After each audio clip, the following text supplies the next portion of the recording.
Friends, in this video, I am going to discuss convergence in development economics.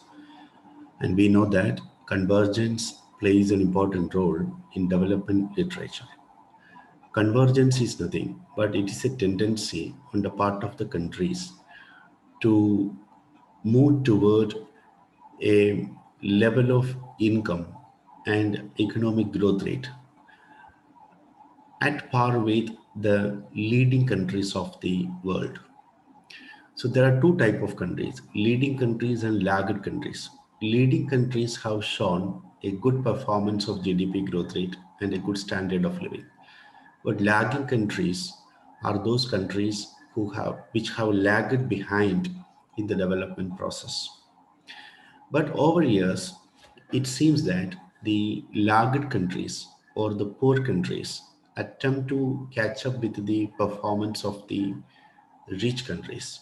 And as a result, there would be a situation where the growth rate and the GDPs of countries converge together. And this is what is being explained by the concept of convergence in development economics. Let us look at the meaning of convergence economics in detail. Convergence is a condition where poor countries catch up with the growth rate of developed countries. When countries with lower levels of GDP per capita catch up to countries with higher levels of GDP per capita, the process is simply called convergence. There are two arguments with regard to convergence. A group of economists holds the view that convergence doesn't happen, and they are of the view that convergence is not feasible. This is a negative aspect of the argument of convergence. So why do they say that convergence is not possible? Because they believe in trap theories. What are these trap theories? Trap theories explain the fact that poor countries are caught in a trap. They are in trap. What kind of trap they are facing? Because in these countries, already the income level is very low.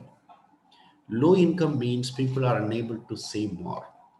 If people are unable to save more, then investment will be low. If investment is low, then the growth rate will be low. Therefore, these economists always say that, or trap theorists always say that poor countries are always caught up in a situation of low level equilibrium trap. Therefore, it is unlikely that the poor countries catch up with the growth rate of the rich countries. That's why these economists says that convergence is not at all feasible.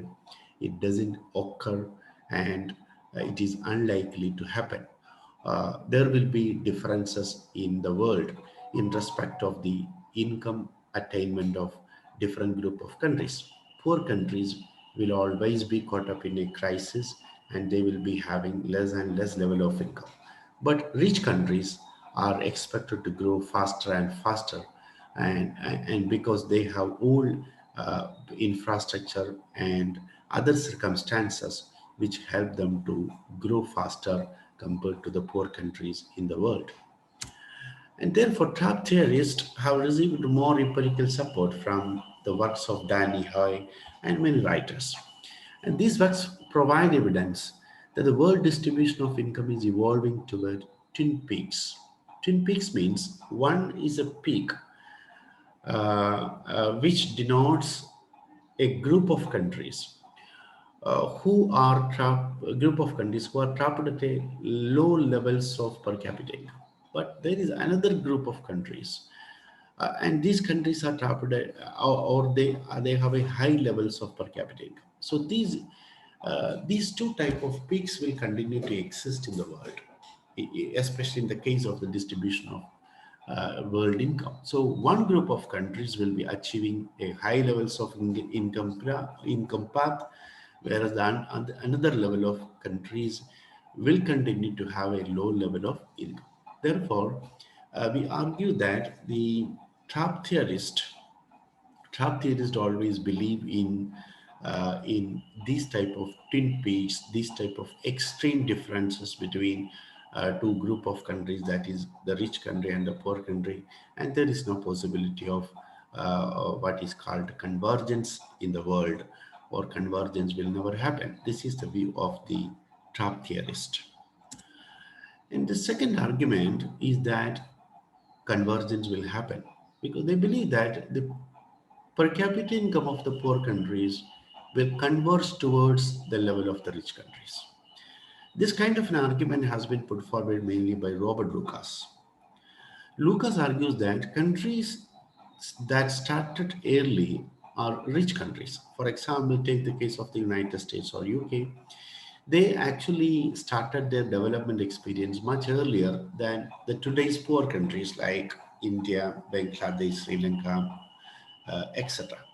So therefore, some countries started early their development experience. So therefore, now they are at a very high position. They are getting a high GDP growth rate, and the people living in such countries do have a good per capita income, and they do enjoy a good standard of living. And this has happened over a long years of development experience. So some countries which started their development process much early have become the leading countries. But some countries, on the other hand, started their development experience much late, like India, Bangladesh, Sri Lanka, and therefore these countries are relatively poor. So these countries are lagging countries because their growth rate is less, the per capita income is much less compared to the developed countries, and their standard of living is also not up to the up to the standard of living of the leading countries. So these countries are very poor. They are lagged countries or lagging countries, but some countries are leading countries. When some countries begin sustained growth and other countries do not, we observe the divergence. Divergence happens when some countries sustain their growth rate, when some other countries are not able to sustain a high growth rate. Then there is a possibility of divergence. But actually, Robert Lucas says that in real life, or in today's experience, we see a situation where lagging countries begin sustained growth rate. So when lagging countries begin sustained growth, they will grow faster than leading countries, like countries like India. When they start a sustained growth rate, then they are likely to grow much faster than the leading countries. As a result, the lagging countries will catch up, and eventually all the countries converge towards the per capita income of the leader. And we have a lot of empirical support for this also. The works of Michael Kramer, Alexandowski, and James Stock, and these works have provided credible evidence to support the argument of the Robert Lucas that convergence will happen. Then, what are the reasons for convergence? Or why does convergence happen? Economists have suggested two important reasons for convergence. One is technology transfer, and the second one is factor accumulation and diminishing returns. Let us look at the first thing, technology transfer. We know that today's poor countries, or today's developing economies, or today's lagging countries, they do not have to make much investment in the development of existing technologies, because existing technologies have already been developed by the rich countries or the leading countries. Therefore, these today's developing economies or poor economies, they need not invest much in the research and development to find out or to develop existing technologies. They can just replicate the technology of the rich countries. They can just borrow the technology of the rich countries. They need not invest much in the research and development. This enables these poor countries to leapfrog over some of the years or some of the earliest stages of technological developments. That means they can easily bypass the early stages of technological development through which the today's rich countries might have passed through. So therefore, such type of a early stage of technological developments could be bypassed by the by the poor countries of this time. They can concentrate on the development of new technologies if possible. They need not develop the existing technologies. Existing technologies can easily be replicated, can easily be borrowed from the rich countries. So they can save that much money, and they can save that much time.